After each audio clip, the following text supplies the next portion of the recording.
Episode number 175 of the Wholesome Fertility Podcast. Welcome to the Wholesome Fertility Podcast. I'm Michelle, a fertility acupuncturist here to provide you with resources on how to create a wholesome approach to your fertility journey. So today I wanted to talk about 5 common mistakes that I see people making a lot when it comes to trying to get pregnant or preparing themselves for in their fertility journey, preparing their bodies to conceive. There are definitely 5 things that I see over and over again. Actually, there's way more than 5, but today I'm sticking to 5 and I may do this again. So common mistakes or common things that I would definitely suggest to think about are: number 1, self-diagnosis.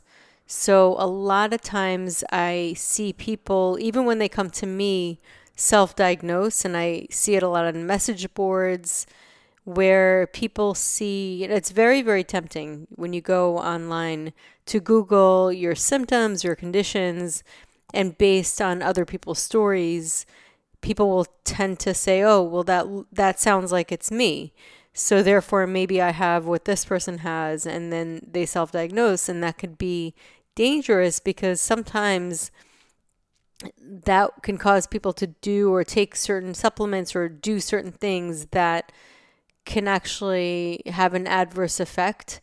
And in medicine, when a doctor diagnoses, there are criteria that they follow, and a lot of times they really have to assess.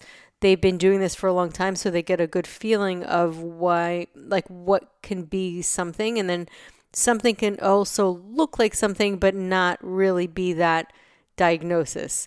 So it is really important to not self-diagnose. Now, that being said, I really do believe that our intuition is very powerful, and if you have an intuition or a feeling that something may be caused due to a certain condition, then I would say confirm that with a doctor. Confirm that by making an appointment, really seeing somebody who understands those types of conditions, maybe somebody who specializes in reproductive endocrinology or your gynecologist, because they do know a lot about it. But if you want to get more detailed, the best thing to do is go to a reproductive endocrinologist, get proper testing, and figure out what's going on clinically by confirming, rather than just self-diagnosing and then going on that, basically going based on that and taking certain supplements and kind of assuming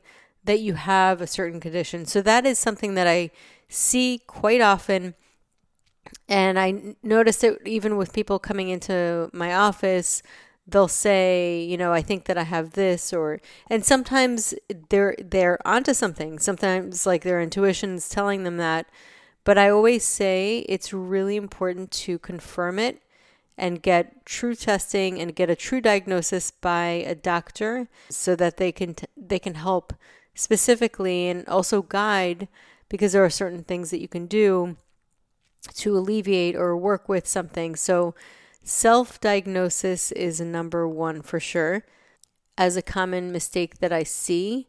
And number 2, this is also pretty common, is when people do really harsh cleanses, and sometimes doing cleanses or juice fasts that are too harsh, whether it's just going on a fast for too long where your body can get depleted. Some people do water fast, some people do juice fast, just juicing or vegetable juicing, and that can definitely be very depleting for the body. And also keep in mind that sometimes when you do cleanses, it can actually bring up a lot more into the bloodstream, out of the tissues, into the bloodstreams. These toxins go around your body, and it can actually cause a lot of symptoms and cause you to feel really bad, crappy. And so there are certain ways to do cleanses that I believe it's important to speak to somebody who's qualified that can really help because there are certain methods and ways to alleviate the toxins from circulating in the body. There are certain ways to take certain supplements that bind to those toxins and remove them so that it's not just circulating in the body. So those are important things, those are important things to keep in mind. But with fertility specifically, it is a time in a person's life when their body is preparing. When you're preparing to conceive, you want to create an environment in your body that is not too deficient. In Chinese medicine, we look at balance. And one of the things that we look at is deficiency. Deficiency is one of the patterns that we tend to see. So a lot of times you'll see either excess or deficiency. And many times women will tend to be blood deficient or qi deficiency. A lot of times blood deficiency because they get their period every month, and it's important to have a proper diet so that your body is well nourished in order to sustain that monthly bleed. So there are so many different parts of what helps and nourishes your body in order for the body to nourish another body, which is a baby.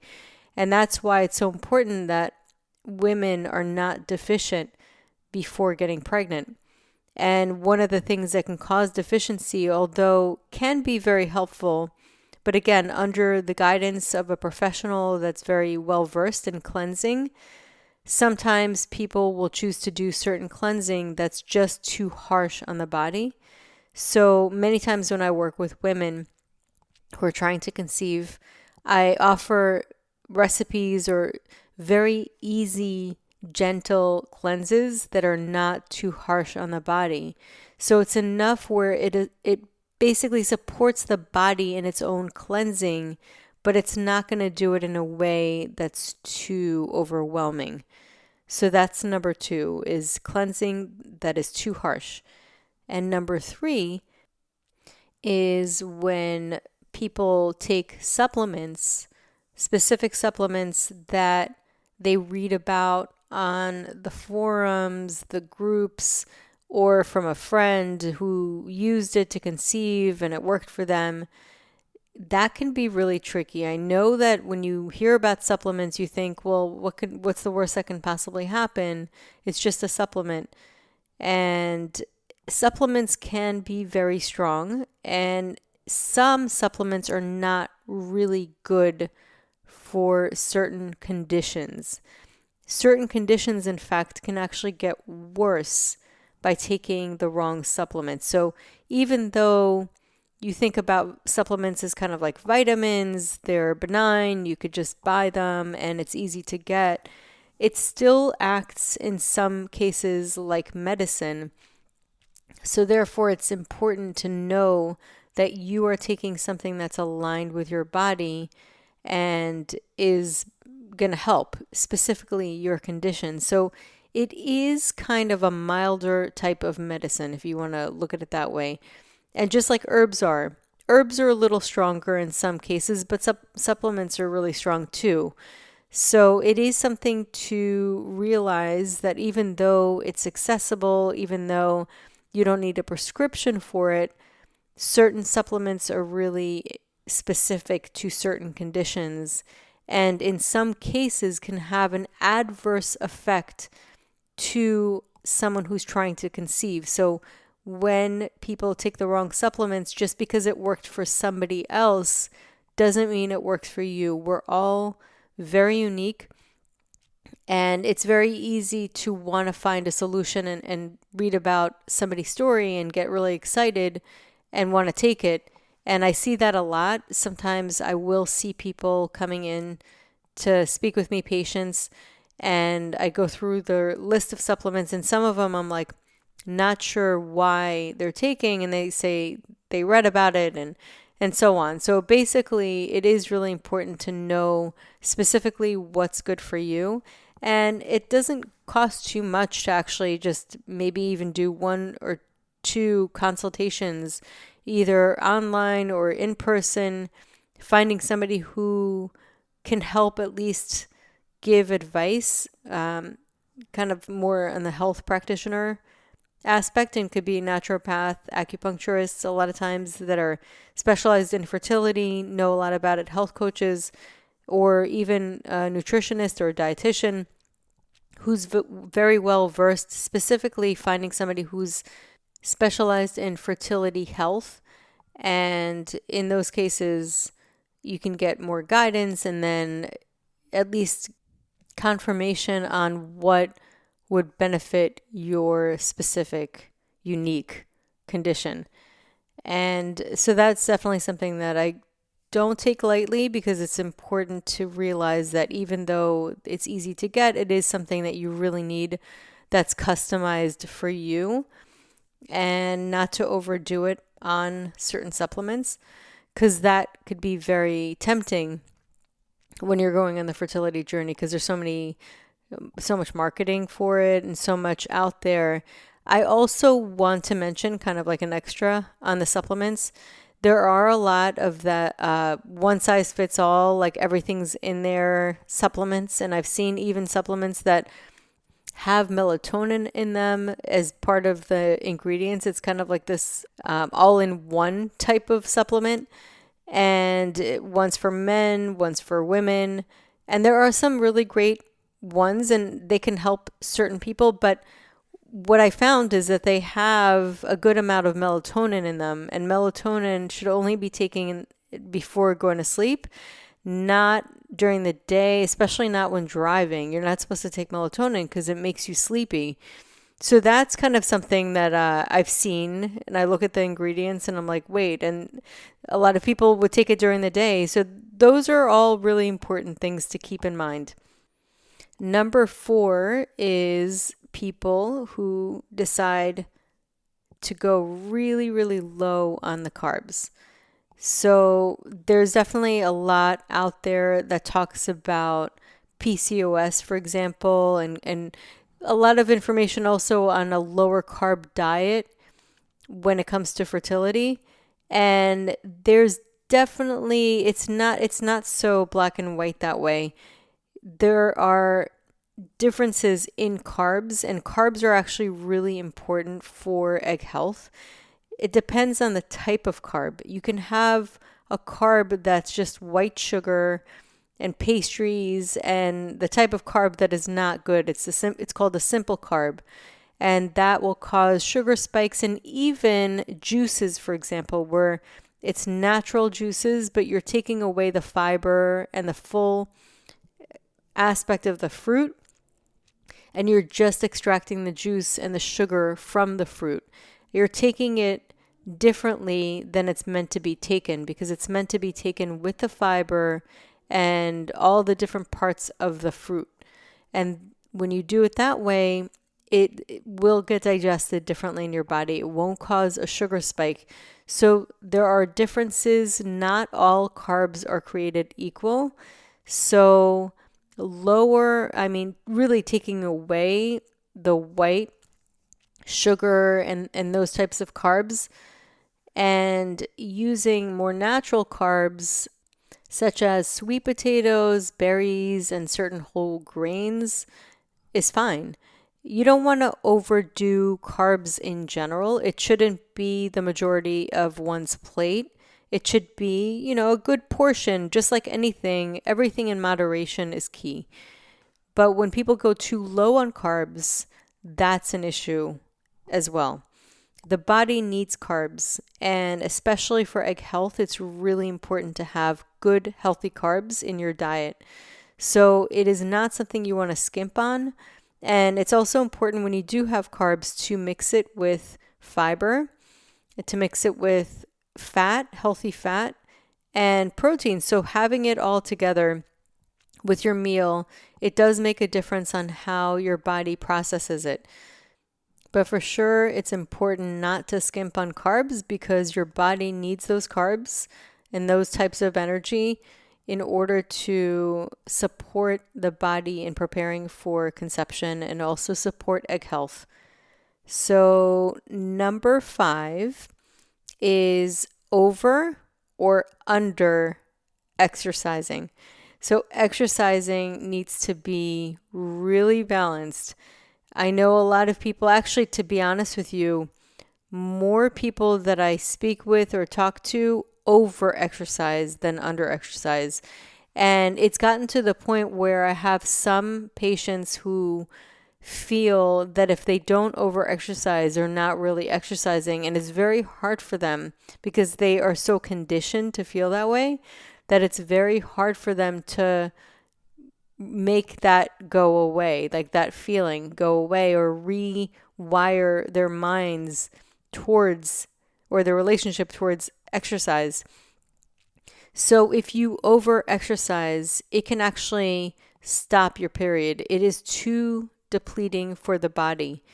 It's not good to over exercise. It actually makes you more tired, and it can increase cortisol, which is a stress hormone that can throw off all of your hormones in general. It can throw off your sleep. So it's really important to have it in this happy medium and not do too many high intensity workouts. Now, the key with exercising is, in some cases, if certain people are overweight and that is causing them to have issues with fertility, they can actually increase it a little bit more and do a little more intensity than somebody who is too thin, or even like normal weight. Too high intensity will impact them more than somebody who's a little more overweight and is able to actually handle it because they have more energy stores, if that makes sense. So it really depends on your body type. If you're super, super thin, it's important to do something where it's not too intense, because you do need healthy fats in order to create hormones and support hormone production in your body. So it's important not to over exercise if that's the case. And a lot of times people under exercise, and this doesn't matter if you're too thin or too overweight, or it doesn't really matter.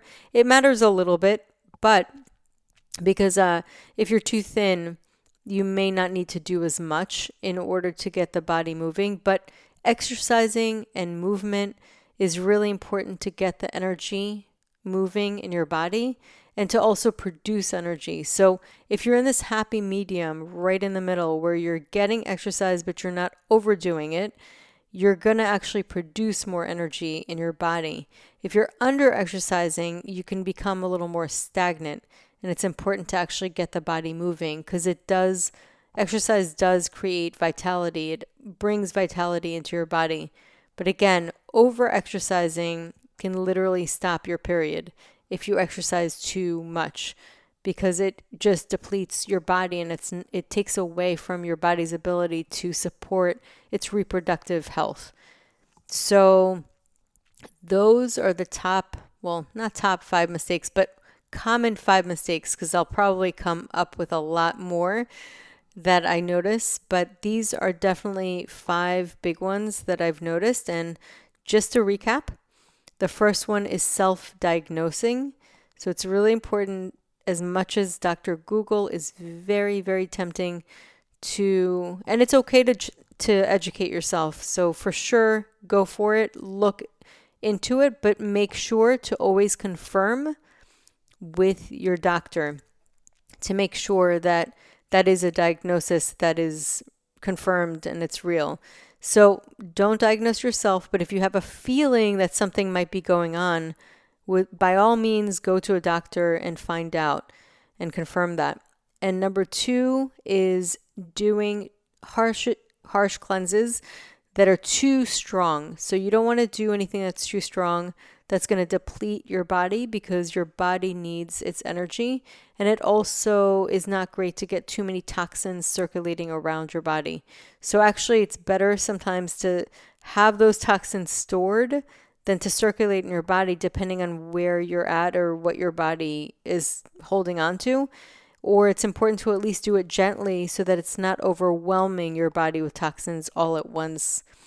And I definitely suggest speaking to somebody who's in natural medicine that is well versed in it, so that you can decide on what would be best for you. If you were to do a cleansing, and if you were to do something like that with a professional, then I would definitely suggest give yourself a couple of months before trying to conceive so that you're fully released and cleansed and also nourished and build yourself back up. And number 3 is taking a supplement that somebody else took and had a great result with. Supplements are a more mild form of medicine. So it is really important because some of them can be very potent to speak to somebody who is also well versed in that.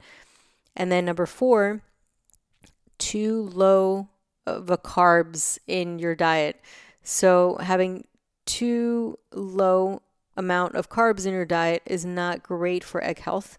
You do need some good healthy carbs, but remember, not all carbs are created equal. So finding good healthy ones to support your reproductive health.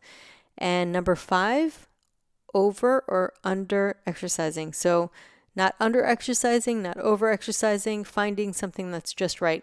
Personally, I love walking, yoga, swimming. Yoga is amazing, and Pilates is also fine, just not too much, as long as it's something that is not too overwhelming for the body. So those are 5 mistakes that I see pretty commonly. I hope you found this episode useful, and thank you for tuning in today, and I hope you have a beautiful day. So that concludes today's episode. You can find all of the links mentioned on the episode notes. If you're enjoying these episodes, please take a moment to share and leave a review. Reviews mean everything to podcasters, and I really enjoy hearing from my listeners.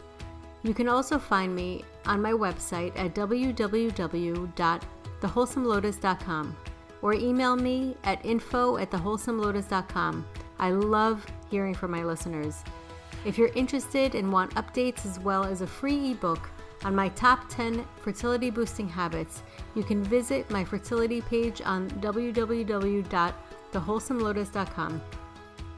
I thank you so much for listening in and hope that you have a beautiful day.